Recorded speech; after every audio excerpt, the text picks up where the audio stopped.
శ్రీకాకుళం జిల్లా పలాస కాశీబుగ్గ మున్సిపాలిటీ పరిధిలో సూదికొండ ప్రాంతానికి చెందిన కాళ్ళ ఝాన్సీపై తన భర్త కాళ్ళ ఈశ్వరరావు రోజు తప్పతాగి వచ్చి కొడుతున్నారని, ఇదే క్రమంలో నిన్న తప్పతాగి ఇంటికొచ్చి గొడవపడి తల పగలగొట్టాడని అన్నారు.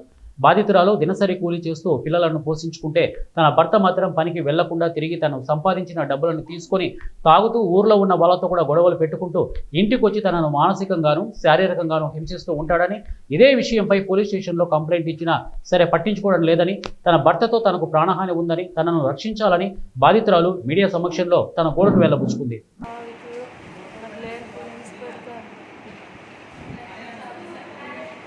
టార్చర్ పెడతారు. పోలీస్ స్టేషన్కి వెళ్తే పోలీసులు పట్టించుకోరు.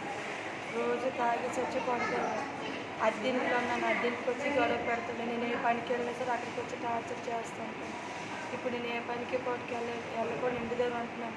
నాకు కష్టపడేసి నాకు డబ్బులు తెచ్చిమ్మంటున్నాను. నేను ఇవ్వలేదనేసి నాకు తలపైన దెబ్బలు కుట్లు పడినట్టు కొట్టిస్తాను. పిల్లలు